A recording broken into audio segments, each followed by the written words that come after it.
Hello, zamni sajo khansa shuwe chuka sumgi Philippines yongla chamdi tashi dile shuwe yi nyingi yendo sinsin nange changma kusu diwa ingiri files, which is rocking across the Atlantic. On both sides of the Atlantic, heads are rolling, discussions are happening, and we also refer to His Holiness' office about the authenticity of reports that were coming out. We found that the first sources of those smear campaigns were coming from China, claiming that His Holiness has met with Epstein, and the reason for meeting with Epstein was to ask for money and all those kind of things, very ridiculous things.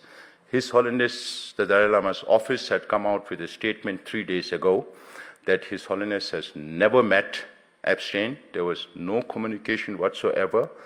And we have also affirmed, we have also checked our facts and found that His Holiness has never met Epstein at all.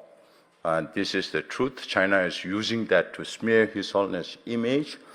And we have not received any funding whatsoever from Epstein. If Epstein had been part of the hundreds of thousands of followers listening to His Holiness, we don't know.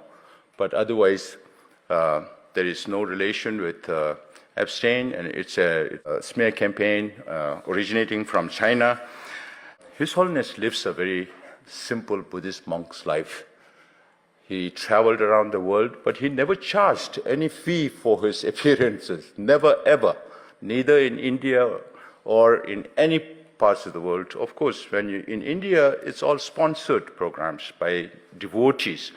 When he travels outside, then organizers, of course, charges fees, but then whatever income comes above the expenditures, after every event, accounts are read.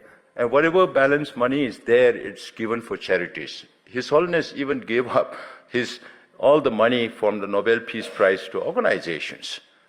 Yeah. And one time, I think, Gates Foundation came to Dharamsala and asked His Holiness, what can we do to the Tibetans? And His Holiness said, go to Africa, help the African people.